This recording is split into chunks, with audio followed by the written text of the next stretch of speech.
We good? All right. Good evening, everybody. Thank you for joining us. It is Tuesday, March 22nd, 2022, and it's 6:30 p.m. and you're at a Common Council of the City of Wausau meeting. Welcome. Thank you for joining us. The first item on our agenda is the Pledge of Allegiance, and we will also have a moment of silence after the pledge, so if you could remain standing in honor of the 5-year anniversary of Detective Jason Weiland, Attorney Sarah Quartzon, Diane Look, and Karen Barclay. That'd be great. Thank you. I pledge allegiance to the flag of the United States of America and to the republic for which it stands, one nation, under God, indivisible, with liberty and justice for all.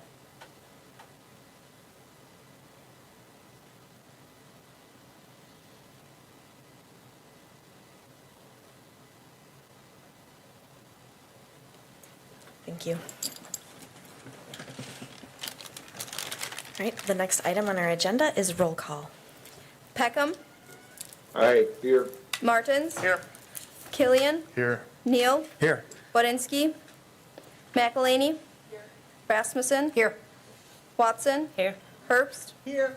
Larson. Here. Ryan. Here. 10 members are present. All right, thank you very much. The next item on our agenda are the pre-registered citizens for matters appearing on the agenda. The first person I have is Steve Frodel. Welcome, and thank you. Hello, thanks for having me. I can pass out our brochure, I hope. Yes. Which has got some good reading materials and some websites and my contact information. I hope to carry on this dialogue as we move forward. I've spoken in the past, but not in the last couple of years. Happy AmeriCorps Week is our basic theme. It was last week, and I try to get myself to some public meetings and say, hey, AmeriCorps still serves here. I'm thinking some of you heard me before. I'm going to encourage you to go to the websites. There's some really good stuff out there. Google search AmeriCorps Wausau, AmeriCorps Wisconsin, or just AmeriCorps. There's AmeriCorps and there's AmeriCorps Seniors serving here in our community. There's NCCAP AmeriCorps. Marshfield Clinic is here. America's Reading Corps, I think, is coming into the Wausau area. There's some good federal dollars that I'm happy to pay taxes on, actually, because I think that they're addressing local problems with local solutions and matching local resources. Our focus area is education. We're tutoring and mentoring students. But in all honesty, the need is getting bigger than that. We started with ELL in the Southeast Asian Hmong population back in the mid-late 90s. Then we kind of morphed to more free and reduced lunch K-12 students. And now the needs of the adults here in my hometown community are significant. I saw it on the way here because I zigzagged through here, and there's a guy getting ready for the, affordable housing, Catholic Charities, housing and homelessness stuff that they've got over there. There are program areas with AmeriCorps. You can find them online. I've got them on my phone. I can almost name them by heart. Ours is education. There's, let me look. Stop me if I'm spending too much time. Disaster services, economic opportunity, education, environmental stewardship, healthy futures, and veterans and military families. It changes over the years. I think a significant thing is the impact. We enrich the lives of those we serve and those who serve, and that those who serve is really important. I think it's part of an individual's human development, which leads directly to community development. So the AmeriCorps members that serve with us do great things in their futures. AmeriCorps, a federal agency, brings people together to tackle the country's most pressing challenges through national service and volunteering. AmeriCorps members and AmeriCorps seniors and volunteers serve with organizations dedicated to the improvement of communities. AmeriCorps helps make service to others a cornerstone of our national culture. We're uniting America by bringing people together to serve communities. So there's a bunch of different focus areas and ways to use these federal dollars locally in our community. Happy to be working with it. I'm serving with them for more than probably close to 2 decades now. And I've seen the impact. I call it longitudinal impact over time. The children, I was at the career fair at Wausau East. I'll end with this story. just a week or so ago. And typically, I used to know the kids. Now I know the teachers. And that says something. And one student came up to me, and it was a small Southeast Asian female. And she goes, "I know you." And I'm like, "Yeah, I hear that sometimes." And I'm like, where do you know me from?" And she said, "My aunt served with AmeriCorps." And I said, "Oh, yeah, who's your aunt?" And she told me the person's name. And I go, "Oh, yeah, I know her. That was a while ago. You must have known me when you were really little." And she goes, "Yeah, we used to do litter sweeps together." Yeah, cool. So planting those seeds. I mean, it's springtime. Let's plant the seeds and nourish them and water them and keep the weeds away and have a healthy future and a great community together. Contact me anytime. I get paid to talk about AmeriCorps. Thank you. Thank you so much. Next up, I have Doug Dinney.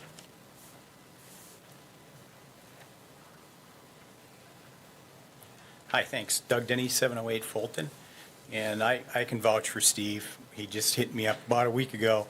I worked in the same building over in the old county jail for about 6 years. And Steve worked over there, so I saw a lot of his activities. And he just hit me up for a litter sweep. So I hope to be out there and maybe see some of you out there with us.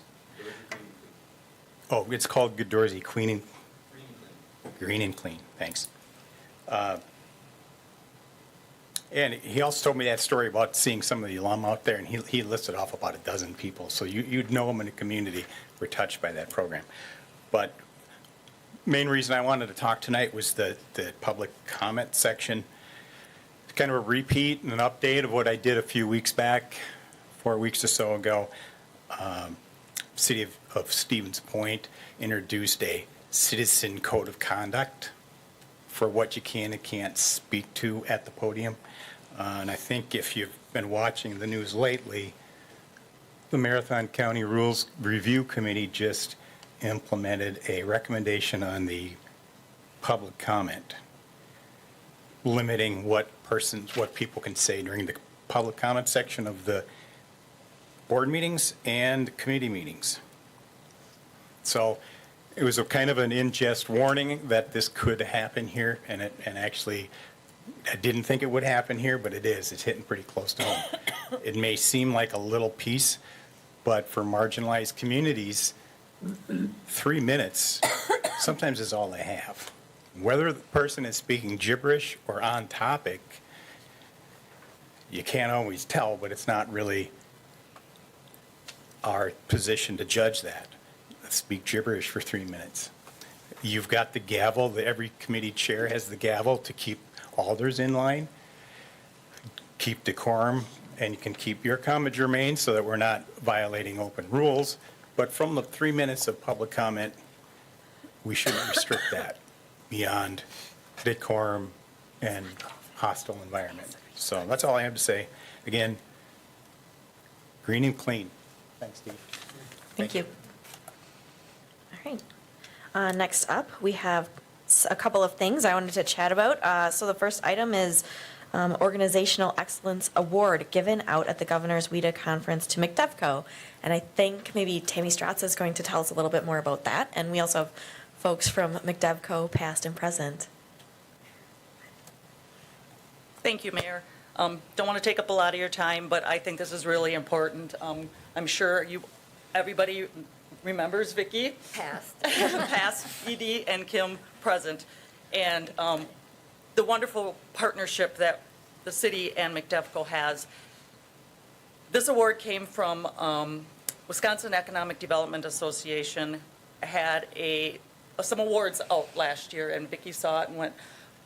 One was for private-public partnerships for economic development during the pandemic. As you will remember, the city received lots of CARES money, and Vicki and I at the time, we put our head down and we planned on how we're going to get the money into the hands of the small businesses that really need it. And I could not have done it without her. She put together the program, she put together everything. Bad part, she made the finals for this award, but we didn't win. No Oscar for us. All of a sudden, a few months later, I received a phone call from WIDA, and this is WIDA without the H, saying, that program is so cool. We don't hear of those type of partnerships around the state. Tell me more about it. I'm like, I'd love to tell you about what we in McDuff go to. So we had a great conversation, and she goes, the governor's conference is coming up. Maybe we want you guys to speak at it. I'm like, well, just let me know. Well, then, next thing I know, we get an email saying, thanks, but we don't want you to speak. We're going to give McDuff an award. Hence where this came from. And so I just wanted to say, not just congratulations to these guys, because they work hard. The stories they tell me about the businesses they work, it brings tears to your eyes. So it's not just a government writing out checks. It's people behind it. And I just want to personally come up and say thank you to these guys, because without them, we couldn't do what we're doing. So that's all. Thank you.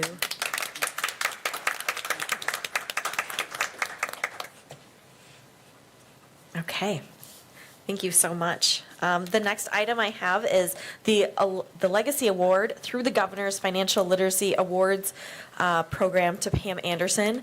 She can't join us tonight because she's busy volunteering again tonight. That's what she does. But I thought I'm going to read off a little bit from the Governor's email that they sent to Pam, and it said the Legacy Award is given to an organization, business, or individual whose purpose and heritage is ingrained in sustained financial literacy and capability. It's a lifetime recognition, and it's intended to be conferred once to the recipient. So pretty exciting, and we just wanted to send our congratulations to Pam and recognize her excellent work in our community. So thank you, Pam. I know you're out there working. Alrighty, next item we have is our consent agenda. That's file number 220301 through file number 981110. I would entertain a motion. I have a motion by Watson and a second by Neal. Any discussion? Okay, the clerk will call the roll since we have a member on WebEx. McElhaney. Neal. Aye. Killian. Aye. Martins. Aye. Peckham. Aye.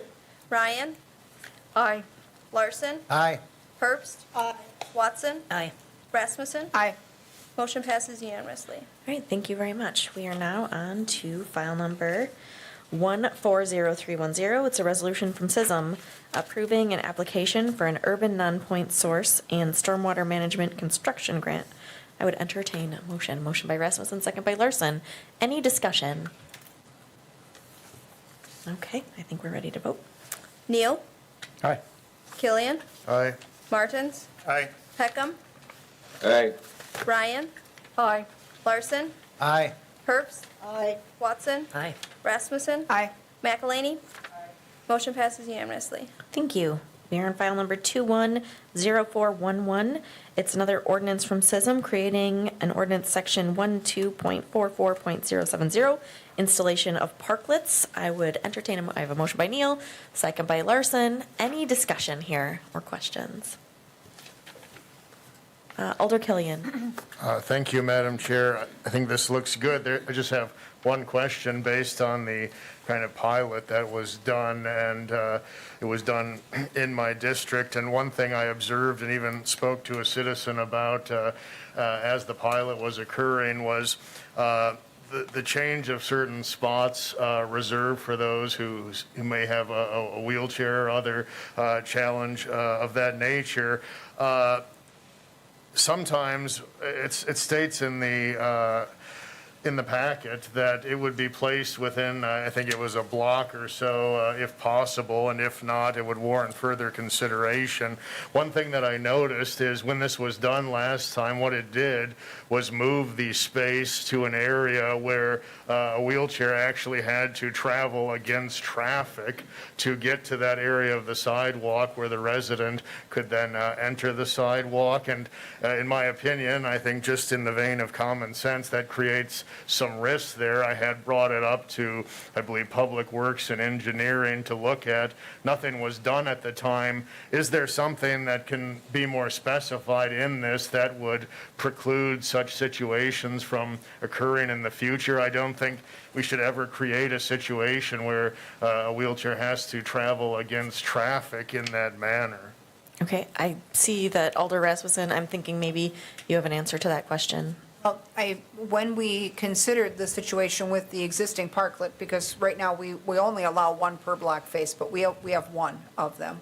And so the owner of the parklet actually designed the parklet such that there was a travel lane between the edge of the parklet and it did not extend to the edge of the parking spaces. So when they positioned the access aisle and the handicap parking stall next to the parklet, there was a safe area of travel for any wheelchair traffic that needed to access the ramp next to the parklet. They could travel alongside the parklet and then onto the parklet because it was level with the curb for wheelchair access so that they could access the ramp. So the parklet wasn't big enough to use the entire parking spot on purpose to create that area where they could have that safe travel. Alder Killian. Thank you, Madam Chair. And yes, I wish that were true. However, it did not create a lane of safe travel, and it would force me to dig into my photos on my smartphone from last summer, which may take some time. We can do that next meeting perhaps. But no, that's not acceptable or sufficient. I had asked last summer that the spot be placed in the middle of the block so that it did not create that situation. I think the appropriate response on this concern would simply to be, okay, we'll do that, but that's not what occurred last summer. So if it were as safe as Alder Rasmussen described, that would be acceptable to me, but that was not the case. Thank you. So just to follow up on that, so that said, we had not only the meetings among the stakeholders that were, we've had 2 meetings since parklet season ended last summer to vet any stakeholder concerns and then look at what the permanent design might look like, because obviously other business owners may want these, and they'll be approved on a case-by-case basis. So, obviously it's a first-come, first-served situation because you can't have 3 of them on one block. But we were not aware that there was an ongoing conflict between any handicap access and the parklet. You had made that concern, you had voiced that concern right when the parklet was planned, but I don't recall being aware of any complaint from anyone who had difficulty in operating, because we had also talked about the fact that we could move the curb cut for the access ramp to mid-block if it needed to be done, or the parklet could be shifted and the access aisle and the handicap parking stall could be moved back over. And the owner of the parklet was amenable to any of that. So if there needs to be adjustments made before they put it back out this spring, they can certainly work that out with the issuance of the permit. So right now there's 1, but if that's something that we need to watch out for, they certainly can do that. So when they issue the parklet permit, they could shift it if they need to. And the owner of the parklet had indicated in SISM and at the stakeholder meeting that he was amenable to adjustments to the positioning of the parklet so that he was being a good neighbor to everybody involved and, not impeding parking or access. So, if the access ramp needed to move or if the spaces need to move back, that could be done. So. Alder Killian. Thank you, Madam Chair. And yes, the midpoint access is what will be required to alleviate that risky situation. And this should move forward, but, I think part of the purpose of a pilot is to test, measure, and optimize, so to speak. And we've done that. And one problem that arose, and there was a complaint after it began, not simply before, was the lack of midpoint access. So do that, and I think you've got a much improved situation. Thank you. Thank you. Any other comments or questions? Okay, I think we're ready to vote. Larson, Aye. Herbst. Watson. Aye. Rasmussen. Aye. McElhaney. Neal. Aye. Killian. Aye. Martins. Aye. Peckham. Aye. Ryan. No. Motion passes 9-1. All right, thank you. We are now into file number 201109.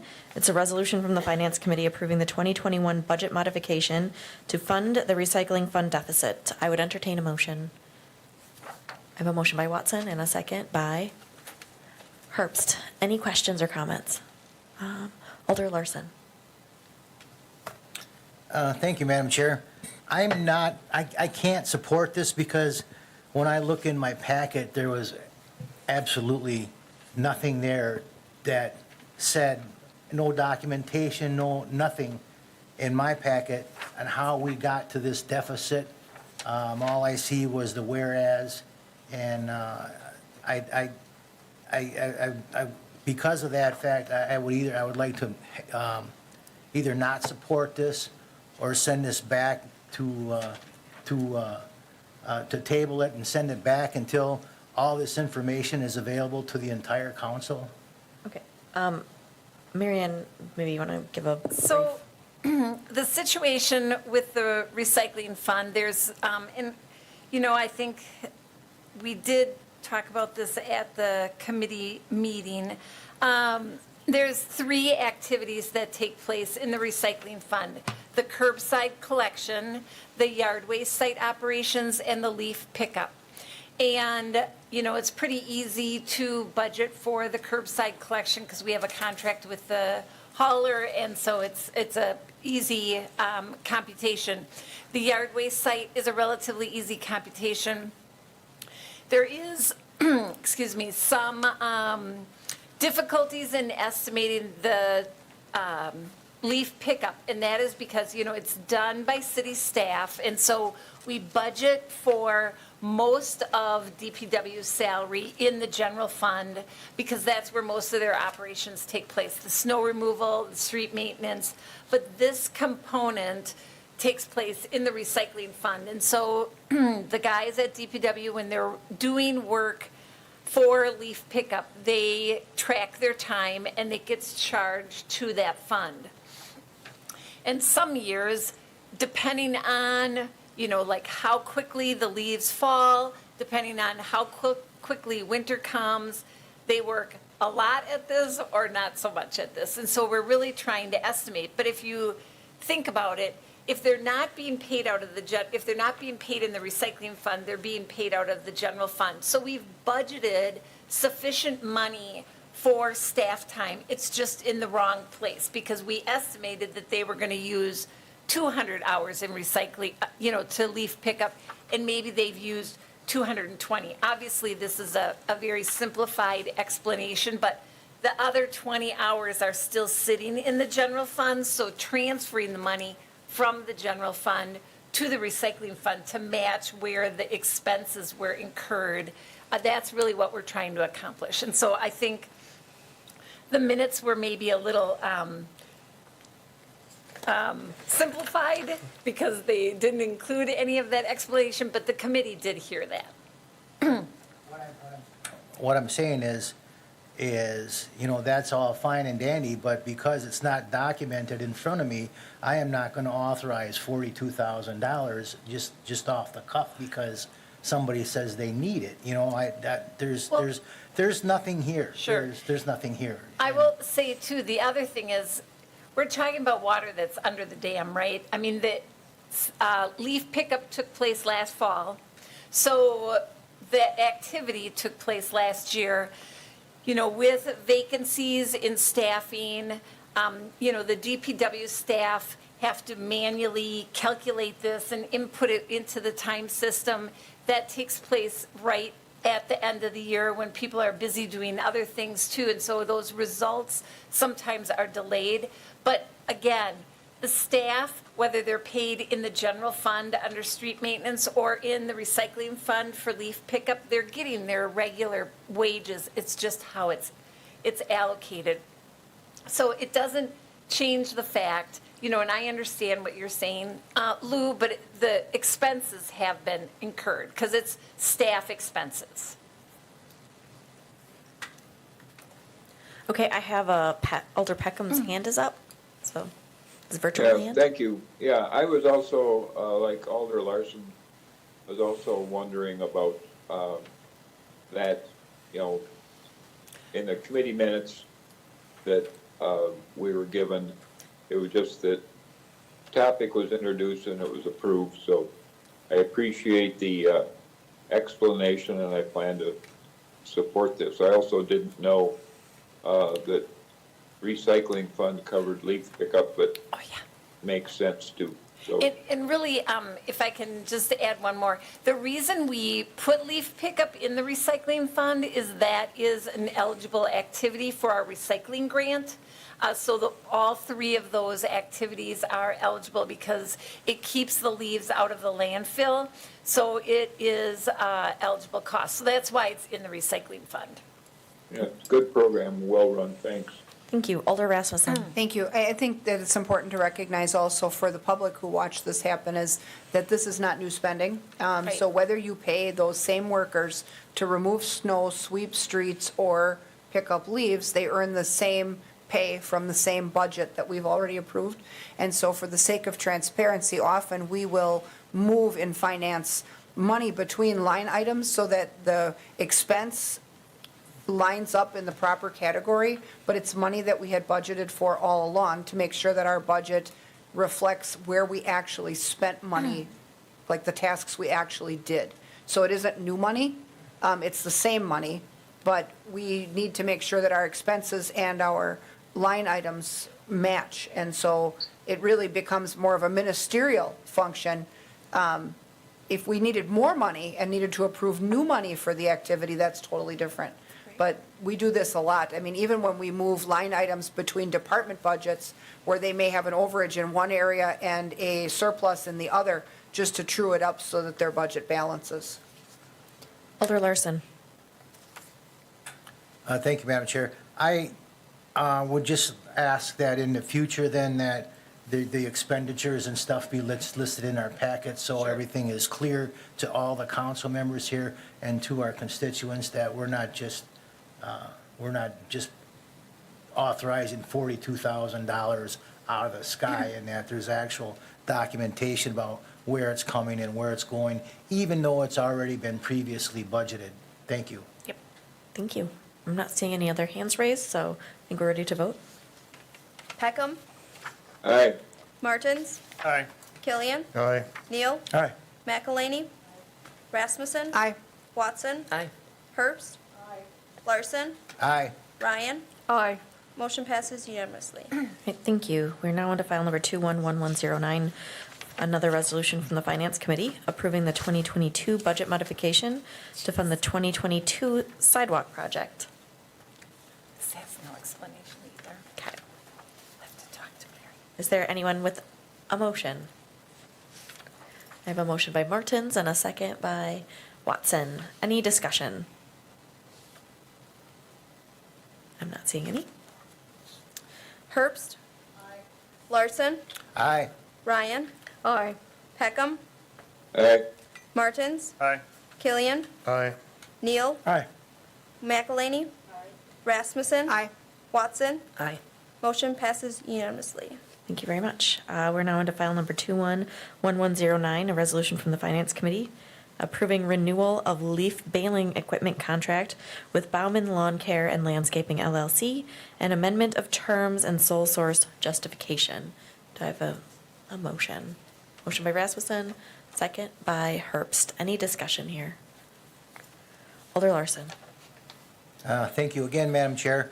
I think if this possibly could be a good time for the city to look at possibly some alternative, more effective ways of picking up our leaves. And I say that because, and I notice in my district that this leaf blowing, this whole thing is very cumbersome, and it requires a lot of man hours, it requires a lot of equipment. And not only that, in my district, it leaves more of a mess than what it's worth. I mean, we were talking before the meeting, and they say, well, your street sweeper is supposed to come by and sweep the leaves up after the baler's been through, but it never happens, not in my district. And that mess that it leaves is a danger. It's a safety hazard to bicyclists. It's a danger to motorcyclists. Anything that's wet on those leaves that'll slide, it's not a danger. And I just wonder if this is not a good time to look at an alternative source and maybe a more cleaner, more effective way to do our leaf cleanup. Thank you. Thank you. Alder Rasmussen. Thank you. We had looked at the method by which they were doing this, I believe, in the SISM committee a couple years ago when we approved switching over to the bailing process. And I don't know if we have the Public Works Director on WebEx or not, but the bailing process allows them to then send those leaves away for compost, which then is environmentally friendly and puts them to a purpose. But that baler is supposed to be a two-step process. So the baler comes through first. Lou's right, it does leave a mess, but then they're supposed to come back and any residual that's left, they sweep. And so my understanding was that when they were picking them up with a front-end loader and a dump truck the old way, they actually spent more time and money doing it because this way, they don't have to own the equipment. And the person that we have the baling contract with invests a lot of labor hours in the operation of that stuff. So I think this was the cost-effective way to do it, and then that allows them also then with that same budget to make multiple passes. You'll recall, we used to come through once, and anything that fell down after that was left. And if the yard waste site was closed, people were left to figure out what to do with that stuff all winter. And now they're able to make multiple passes through neighborhoods so that they can catch stuff that comes down with storms or falls early and late. We have some neighborhoods that have totally different needs than others. And so they're, with this process, able to meet that. And so that was, I think, part of their rationale that we had talked about with moving over to this bailing arrangement. Even though their first pass looks awfully messy, it does get where they need to go. Thank you. Alder Larson? Thank you, Madam Chair. I will not be supporting this because I believe with today's technology, there's got to be a better way to do things. And for the simple fact is because they don't come through and clean up their mess, and they leave a worse mess than they picked up. And with that, I will not be supporting this. Thank you. Any other comments, questions? I think we're ready to vote. Ryan? Aye. Larson? No. Herbst? Aye. Watson? Aye. Rasmussen? Aye. McElhaney? Aye. Neal? Aye. Killian? Aye. Martins? Aye. Peckham? Aye. Motion passes 9-1. All right, thank you. We're now on to the part where we suspend the rules, 6B filing and 12A referral of resolution. This does require a 2/3 vote majority. I would entertain a motion. I have a motion by Herbst and a second by Watson. You can vote. Peckham? Aye. Martins? Aye. Killian? Aye. Neal? Aye. McElhaney? Rasmussen? Aye. Watson? Aye. Herbst? Aye. Larson? Aye. Ryan? Aye. Motion passes unanimously. All right, thank you. Rules are suspended. We are now on to file number 010725, ordinance amending section 1.12.010, city wards, and amending section 1.12.015, aldermanic districts. Maybe before we take a motion, I'll have Caitlin kind of explain what we're doing here.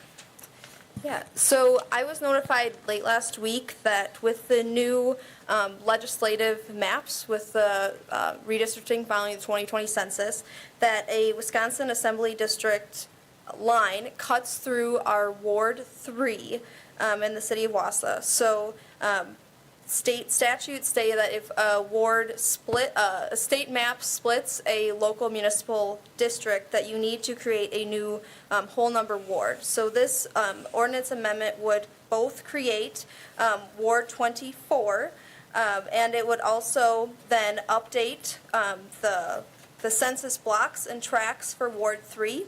And then also, when you passed this amendment late last fall, establishing our wards and districts for this next 10 years, it was before the city annexed the property from Stettin, which in that annexation, it created Ward 23. So this amendment both establishes Ward 23 and 24, and then readjusts the district lines for Ward 3. And I know we were talking a little about this before the meeting, but maybe just to ward off any questions. Sorry. This does not affect the current election. Correct. It's the next upcoming election. Correct. You need, state statute requires at least 30 days, that any wards would be adjusted at least 30 days before an election. We are within that. We are 13 in some hours ahead of the next election. So this would go into effect after that because it has to go through the county and then onto the state to update those maps. But it does need to be completed before April 10th of 2022, which is why it was put onto this agenda. And in case anyone asks if the current legislative and congressional maps would be struck down in the courts, you would have to amend the ordinance in the future. Okay, so with that, maybe I entertain a motion, and we can start talking about this. I have a motion by Martins and a second by Neal. Any discussion here? I guess we covered it. I guess we're ready to vote. Herbst? Aye. Larson? Aye. Ryan? Aye. Peckham? Aye. Martins? Aye. Killian? Aye. Neal? Aye. McElhaney? Rasmussen? Aye. Watson? Aye. Motion passes unanimously. All right, thank you. We're now on to file number 211109, resolution from the Finance Committee approving the budget modification for the purchase of 7 buses through the VW State of Wisconsin Grant Assistance Program and the Transit Reserves. Would entertain a motion. Motion by Rasmussen, second by Larson. Any discussion? Alder Rasmussen. I think just an explanation, because Finance considered this tonight before this meeting, and obviously those minutes aren't ready. This is actually approving a purchase that we had previously approved back in 2018, but between acquisition of buses and the pandemic, we didn't get them all yet. So this reestablishes the grant funding needed to continue those purchases for Metro Ride. Thank you. Any other comments? Alder Larson. Thank you, Madam Chair. Just have a question. Will these purchase of these buses, obviously, what Alder Rasmussen said would probably complete the purchase. Would they also offer us the ability to branch out our routes and possibly, go out to Weston or even out to Brockmeyer Park? We've got that fancy Brockmeyer Park out there, and we've got no buses that go out there. It looks like the chair of Transit Committee can answer that question or at least address something. Address, yeah. We cannot go outside of municipality without, and it is not our ordinance, it is state law, unless the municipality puts in some money for the transit system. That is state law. We are not under an RTA, so that is state law. So what we are in right now is we are doing a 5-year TDP, which is a transit development plan. We have consultants from out of state. Maybe some of you have heard about our recent survey of the public that came out. We had a great response to that, and so we're really excited about that. We do have neighboring municipalities at the table. We have Remountain, Weston, Rothschild are at the table during this transit development plan. So that, we don't know where we're going to be at, but that, we continue discussions. Number 2 is we are looking at changing or where our gaps in service are. We understand that there are plenty of gaps in service. This TDP is looking at that right now and figuring out where we can go, how we can push those gaps together. I do want to also say, since I have the floor, that we are down 8 bus drivers. So this is a major, major problem. We are not going to be able to increase any routes, and I think we're going to have trouble even keeping our own routes that we have now going, including school tripper routes next year, if we keep losing bus drivers without employing people.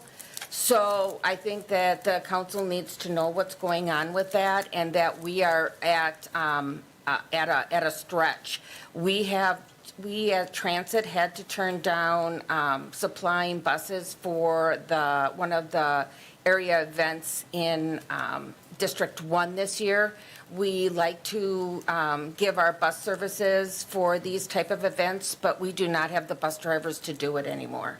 And we're not, we're forcing overtime, and we can't have them working 7 days a week. So I hope that answers your question in that, we understand in transit that that is what people would like. But until we get things straightened out and have cooperation between the municipalities, or the state decides to allow us to do that, or the county, the MPO in the county is working with these municipalities as well. We're hoping we can get some cooperation, but until we have that, we're not allowed. I Thank see you. Megan from Metro Ride. Looks like she might have some comments to add to this as well. And then I'll call on you, Alder Peckham. Thank you, Mayor. One addition, thank you very much for explaining that, you did very well. But one addition is, I just want to make it clear that this does not add vehicles to our fleet. It replaces them. The VW settlement requires us to dispose of 7 buses that are past their useful life in order to gain these 7 new buses. So it doesn't add to our fleet. Alder Peckham.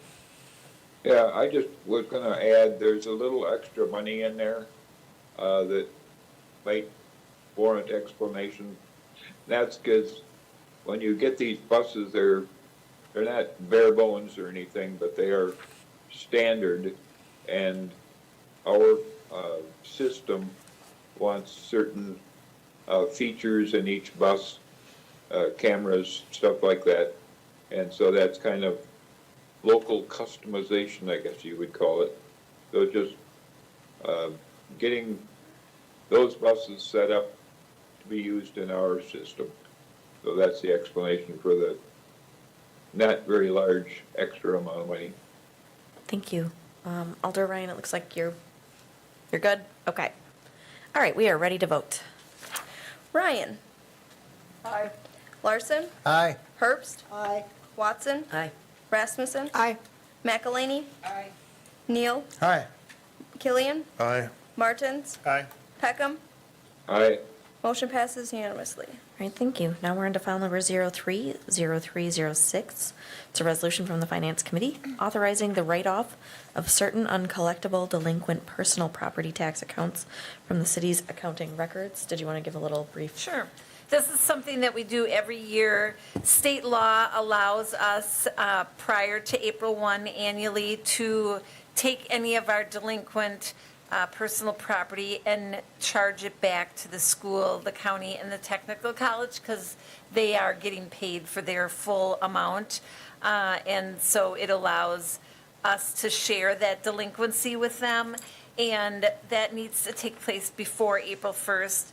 I know we have been, or again, I shouldn't say we, the city attorney's office has been working, sending out debt collection letters to these businesses, and she has collected, I think, somewhere between $3,000 and $4,000. At least last week she had collected that much. So this would be the maximum amount, but we, based on timing of these meetings, we needed to get to you now. So this is like the worst case scenario. It will be less, and we still continue attempting to collect, but this is really just allowing us that charge back.